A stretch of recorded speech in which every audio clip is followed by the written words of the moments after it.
go. So today we are doing a wonderful episode inspired by some of my work with my clients. And it's come up a few times, actually quite a few times. And it's come up with my son and it's come up with myself.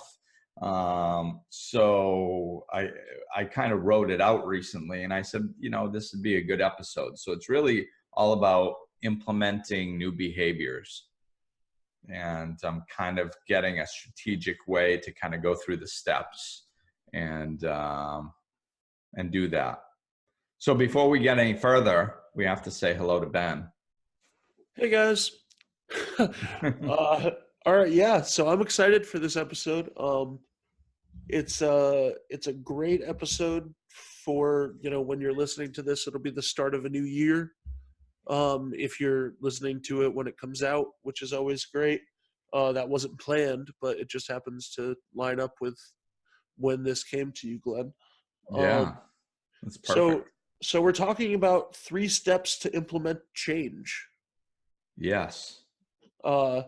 So the first one that you have is all about it's basically setting the intention and setting your plan in place.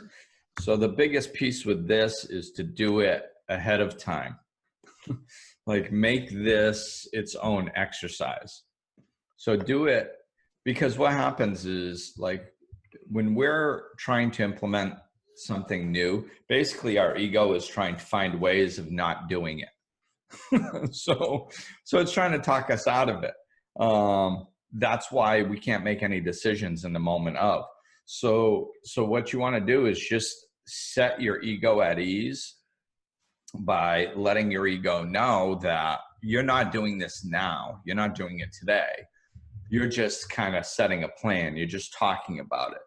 And then your ego will relax, because your ego can't really handle long-term thinking very well. So what it does is it just relaxes, and it's like, oh, okay, so we're not doing it now? Not now, right? Definitely not now? You're like, no, definitely not now. We're just talking about stuff. We're just talking about it. You don't have to do anything now. And then your ego goes, oh, okay, and it relaxes. Then you can kind of set a plan in place without all that resistance coming at you from your ego. And, you set it up and be specific with your plan. So I guess the first point I wanted to make was really to set the plan when you're, not when you're about to go do it. Like, say, set your plan in place on a weekend or something, and then you're going to start the following week, or you're going to start whenever, but set your plan in place ahead of time, where your thinking is clear. Your ego's not coming in going, well, that might not work. Well, that might not work. And throwing in all these confusing bits of information, trying to block you, because that's what it does. So you just set the ego at rest, letting your ego know you're not doing it now. And then you create the plan and understand when you're doing that, you're really thinking clearly. And that's going to come in later, because later on, when it comes time to implement this stuff, your ego is going to start telling you you're crazy and this is a bad idea and you shouldn't be doing it. And you didn't think of this and you didn't think of that. In that moment, that's when your ego is in control. That's when your thinking isn't clear. So that's when you don't want to pay attention to your thinking.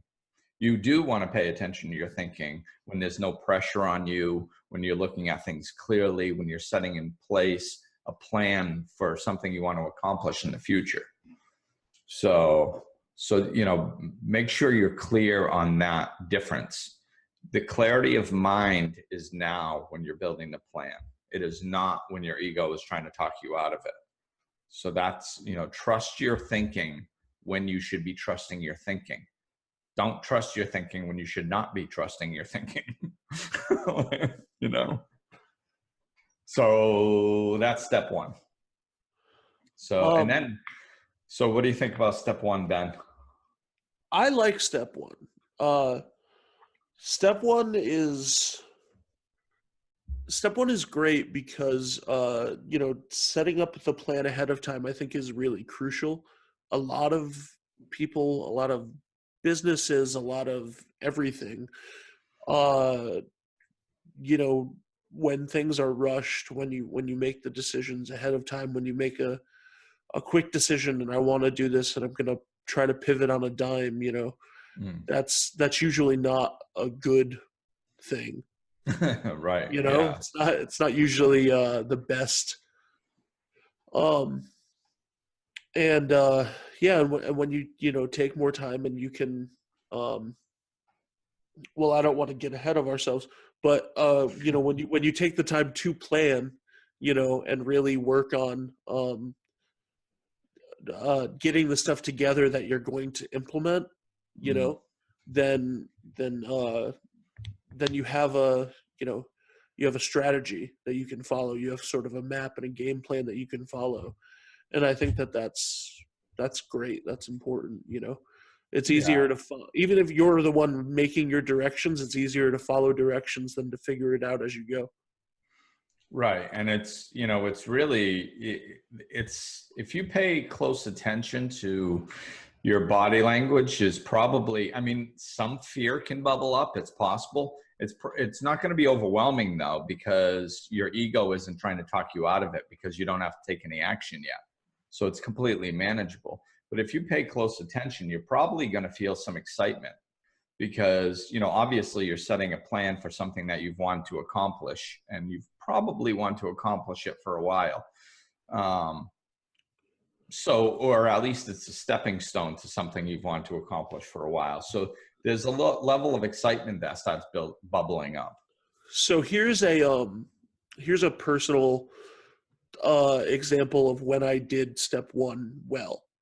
Mm. The Towards the end of 2015, there was a lot of stuff that I wanted to accomplish in 2016, and a lot of personal goals, a lot of business goals.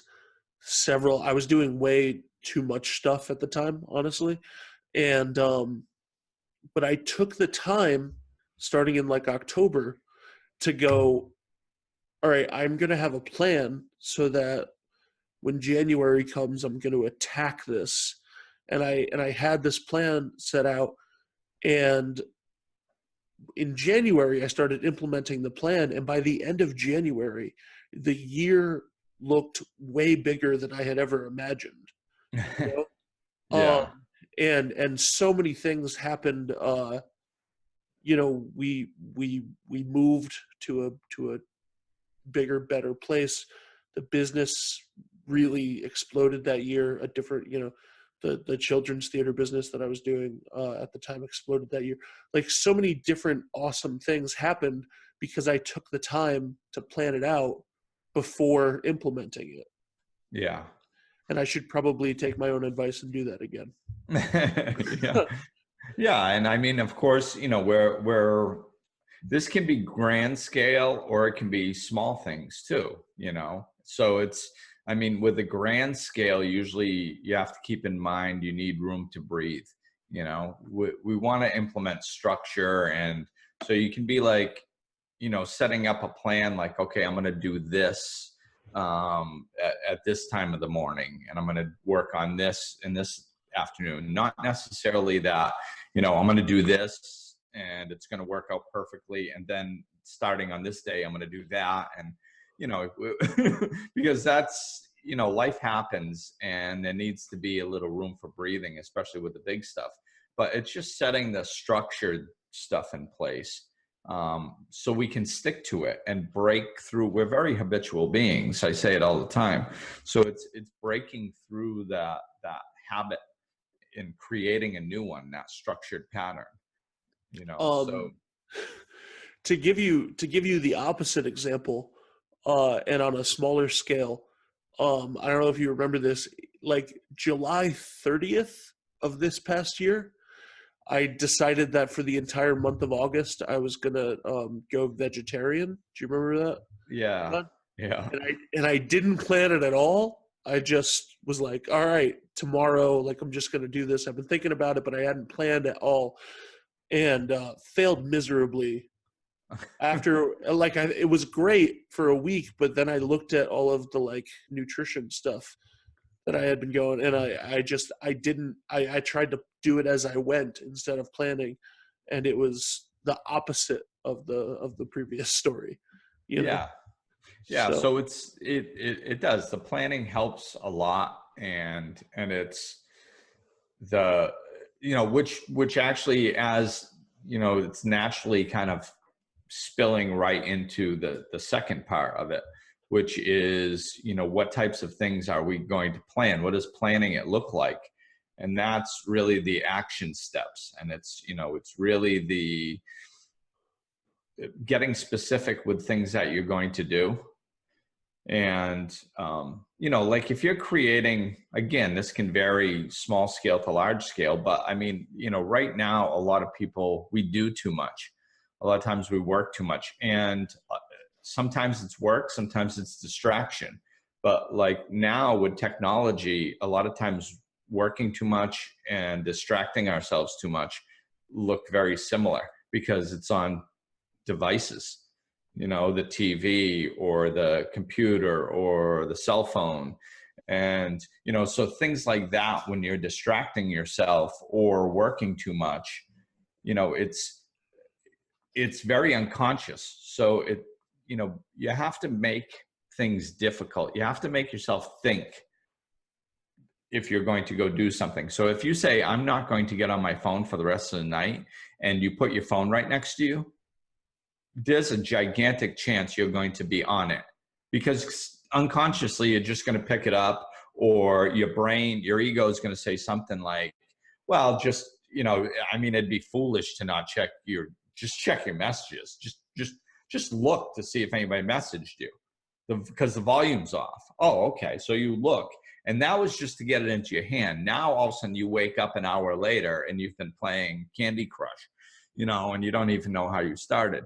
So it's, power the phone off, or put it underneath the couch, or put it in the other room. So you actually have to physically go do something out of the ordinary that takes more than 2 seconds for you to actually, take the action to, because that's when you have a better chance of snapping out of the unconsciousness. If it's right there, you're just going to hop on it, but if it's in the other room, I mean, I tell my clients this story. Like many years ago, I started noticing that I started developing these OCD behaviors, and like, checking if I locked the door 5 times, and checking I think one was checking the stove, if I remember right, to see if the stove was off or something. And I mean, I was like, what the heck am I doing? This is ridiculous. But it was compulsive, and I felt I needed to do it. So what I used to do, and I also used to do this, just getting up and going on the computer and researching stuff, because I used to do that habitually. So like, I would literally sit on the couch. I would put a movie on that would last 2 hours or whatever, and I would literally sit on the couch on my hands. I would sit on my hands, because for me to get up, I needed to like wiggle and pull my hands out from underneath my butt to be able to stand up. I just couldn't stand up, because what I was doing is I would notice myself. I'd be standing in the kitchen and not even know that I stood up. Like all of a sudden I'm checking, and I'm like, damn it, I said I wasn't going to do that. So if I would literally sit on my hands. So I had to wiggle and pull them out to do something that would break me out of that unconsciousness, before I would just get up and go do something. So, that's where I understood. It's like, if you need to do something and give yourself an opportunity to break out of that unconscious behavior before you actually go do it, that's a big piece of it. So set yourself up for success by, powering down the computer so you don't just hop on it, or powering down your phone, or if you need to leave your phone ringer on in case of emergencies, then, put it under the couch with a, with a rock on top of it. or, anything. Put it in the other room so you can still hear it ringing, but you actually have to get up and go get it. Just, something to Yeah. break that habitual pattern. So what you're saying is, like the action, when you're taking action, the action itself isn't always enough because you're used to doing these things habitually anyway. So you used to tell us like put your gym clothes out the night before, like Yeah. put them out in front of your door the night before, so like you don't have a choice, like you see them. It's you're kind Yeah, you of set yourself up for success, and it's like look for where you fail, and don't do that. So so like a lot of times in the gym, I still tell people, if you're trying to work out, do not go home after work. Do not. I mean, that's about the worst thing you can do, because you worked all day, you get home, and you just want to stay there. You're done, so bring your workout clothes with you in the car and hit the gym before you go home, because once your butt hits that couch, the chances of it getting back up and going to the gym are slim to none. So yeah, just look to set yourself up for success. yeah, I think that those are I think that like some people call those choke points, like Mm. the spots where you're gonna, oh, I just opened a YouTube video accidentally looking for the definition for that. Yeah, like those things that are going to be pitfalls, which is why step one is so important, because you can plan you can plan what is going to help you take this action and continue taking this action, Right. Right. And I think reminders on our phone I mean, I use that all the time. And that's something we can do. If you're, like if you're going to allow yourself to play on your phone or on your computer for a little while at night, fine. Like playing on your computer is not bad. It's when it overtakes your life that it is. So set a time limit. What's reasonable. Well, I'll play on my phone for an hour. Okay, so that's fine. So you set an alarm 10 minutes before you're supposed to get off, and then when you're supposed to get off. Then you have to commit to that and actually get off. So set reminders in the morning to remind you to take your gym clothes. So you're not going, oh, I forgot my gym clothes. Well, get in the habit, do it the night before, set the alarm in the morning to remind yourself. You're creating a new habit, and it's not a habit yet. So you have to put consciousness into that. Something that I try to do with that, because there's something that happens, for me at least, where I set an alarm for something on my phone, and then it happens every day, and then one day I don't want to do that thing when the alarm goes off, and like I just know what it is, so I just hit ignore or whatever, or stop, and then a couple days go by and whatever. So I've started switching the sounds so that I'm not like, oh, that, like it's a little signal that something different is happening Right. every week or so. And then I look at it and go, what the heck is that? Oh, okay. Like instead of just going like, oh, right, that stupid alarm is going off. I'm busy right now doing something else.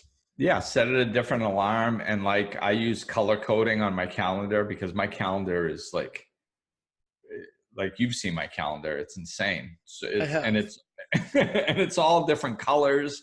And, and if there's something that I try to use red, if there's something that I really need, I need this to jump out at me, because, my entire schedule is filled every day usually. And I move things over day to day. So it's like, if I need something that's absolutely mandatory, I'll try to put it in red, and I'll try to put a reminder on that one and not a reminder on all the others, because I've done that before. My reminder is going off all day. And, you know, because every half hour I have something different, and there's an automatic alarm set on each one. So it's just, though, you know, eventually you have to ignore it. So now I only set most things I don't have alarms for. Just the mandatory things I do have alarms for. You know, that way you're just not tuning out the sound, and changing the sound, like you said, is a good idea too.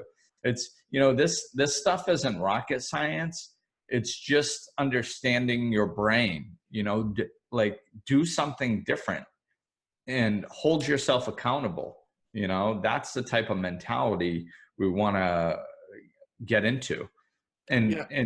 and what's funny, you know, is this is just leading right into step 3, because step 3 is, it's the energy in which you do this, which I think is really the most important. And it's really allowed me to do the first 2 once I started shifting the way I was viewing things. You know, so and that's what step 3 is really understanding that you're doing this as an act of self-love, and make it that. You know, when I sold personal training, I don't even know how many years ago, I think I'm embarrassed to say, you know, maybe 25, 30 years ago, I used to have to sell my own personal training. So when I sat down with people, I used to tell them then, you're more likely to keep an appointment with me than you are to keep one with yourself. And that's true. And it's unfortunate. And I don't think it should be that way now. And I think that we should change that. And you know, if we really look at stuff like this, it's true. Like, basically, we walk through life lying to ourselves and disrespecting ourselves on a regular basis. And then we wonder why we have low self-esteem. It's because we treat ourselves like crap. We beat the crap out of ourselves whenever we do anything wrong. We lie to ourselves. And you know, so we need to start treating ourselves better. We need to look at this realistically. It's amazing how much you can accomplish when you start treating yourself with respect. And when you're, you know, remember why you're doing this stuff. You're doing it because this is your life, and you want to accomplish something in your life. Well, you have the right to do that. Take it seriously. You know, don't just say it, and then when I didn't do that. Like, would you do that to a friend? Would you do that to a coworker, to your boss, to your husband or wife, to your children? Would you do that to a stranger on the street? Probably not. If you make a commitment to somebody, you generally will, like, oh my God, I'm running late for that phone call. Oh my God, you know, people are panicking because they're stuck in line at the grocery store, and their friend's supposed to call them about absolutely nothing in 5 minutes. You know, they're like, oh my God, I got to get out of this line because my friend's supposed to call. You know, we take it so seriously when it's about somebody else, but when it's a promise to ourselves or a commitment to ourselves, we just blow it off like it's nothing. And that's what needs to be shifted. You know, we have to understand that this is an act. It's disrespectful to make a promise to yourself and then to not follow through with it. And if we expect to have a happy life and to love ourselves and to have self-esteem and to have self-respect, then it begins with us. You know, be the change you wish to see in the world. If you want to have respect, then start with respecting yourself. And you can see this in other areas of your lives too. Like, I mean, with my son, there was, well, this has happened more than once, but it's a really good example. With my son, when he first moved in with me full time, there was a lot going on, and there was a lot of adjustments to make, and I was just starting my business, and it was a hectic time, and I was slacking on the self-love. I was slacking on the self-respect. I was not treating myself with the respect that I deserve. I wasn't getting enough sleep. I was overworking. I wasn't eating well. I stopped working out. I was not giving myself a lot of respect. And my son mirrored that to me. He started disrespecting me. And that's uncharacteristic of him. And at first I was like, oh, this is an adjustment period, but he kept doing it. And I'm like, this is weird. And when I looked at it, it was because I was disrespecting myself and he was mirroring that. So I sat him down and I said, listen, you've been disrespectful lately. And I think it's because I've been being disrespectful to myself. And I recognized it. It's not happening anymore. So I'm going to start by respecting myself. And I'm going to demand that same respect from you as well. So over the next couple of weeks, it's just, with him, I'd always give him a couple of weeks because it takes a little time to change habits sometimes. I'd say over the next couple of weeks, I'm going to be correcting you every time you disrespect me. And I'm going to start by respecting myself, and we're going to get this train back on track. And, and it didn't even take 2 weeks. I mean, he got right back on track, but it started with me. We don't respect ourselves, and then we wonder why everybody else doesn't respect us. It's, we have to respect ourselves first. People read our energy a heck of a lot more than we realize that they do. And, and our body language and the way we talk and stuff like that. And people treat you the way you'll treat yourself. So if you treat yourself with respect, people are going to treat you with respect a lot more. And if they don't, you're going to be in the right energy to stand up and go, hey, whoa, wait a minute. Because all of a sudden your self-respect does rise because you treat yourself better and you expect it from others, There's one other aspect to this that you told me about a long time ago, and I told a lot of people, and I was looking for the exact quote and I couldn't find it. But something about the way that you look at your goals, when you're trying to implement a change, usually it's something that there's a reason why you were doing the thing that you were doing before, because you liked it in some way. You enjoyed what you were doing a little bit, that gave you something. Yeah, it worked for you on some level. It worked. People do what works on some level. Exactly. And I think it was a Dalai Lama quote, but you could correct me on that, about cake. Yeah. So what it was is it's this, I can't remember the book. Happiness is in the title. But it's this guy that went and wrote a book. He spent a lot of time with the Dalai Lama, and they tried implementing the Dalai Lama's philosophies into Western culture.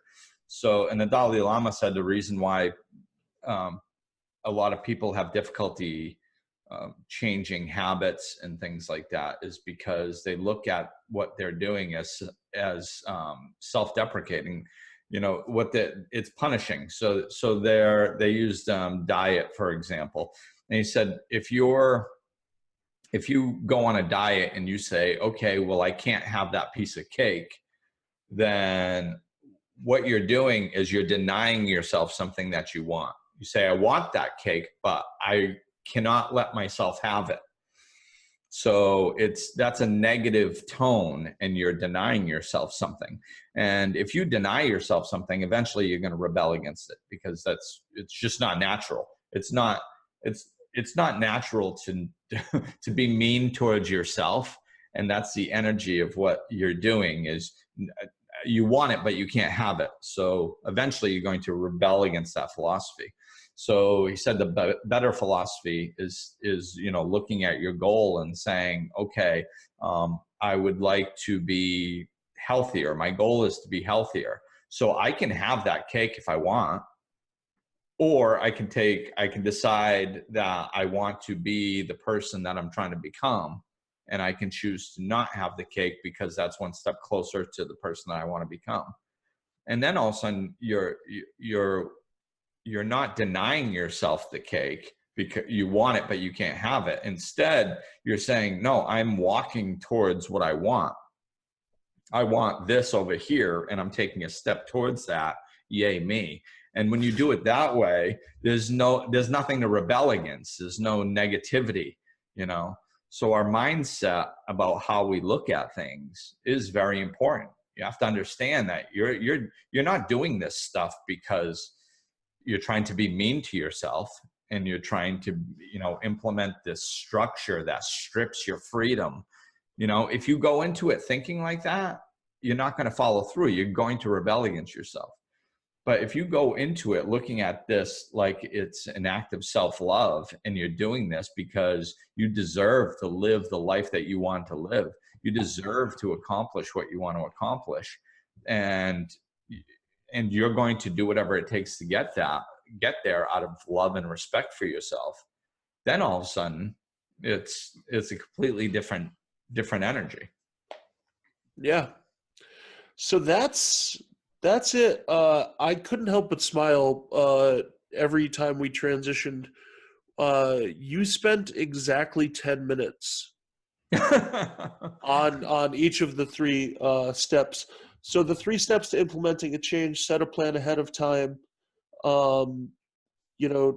take action, but make sure that you're, setting yourself up for success. And 3, it's all about the agreement based in self-love and the way that you choose to do it.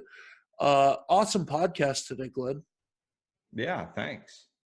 Yeah, thank you.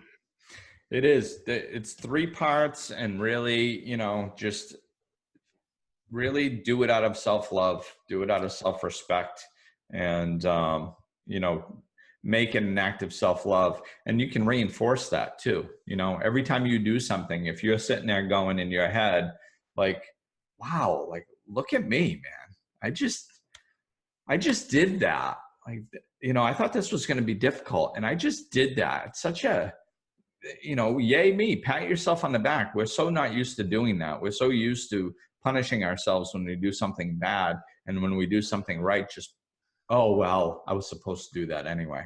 No, pat yourself on the back, feed it with some positivity, and that'll keep you rolling.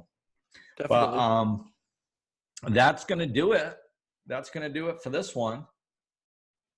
And anything else, Ben? No, just if people want to contact you, glennambrose.com. Check us out on Patreon. You can find videos of this that come out, when the show does. You can get early episodes, early blogs, behind the scenes videos. You can see Faith in the background right now, Glenn's dog. So that's it. And hope this helps, and check it out. Absolutely. Thanks for listening, everybody. And we will talk at you soon.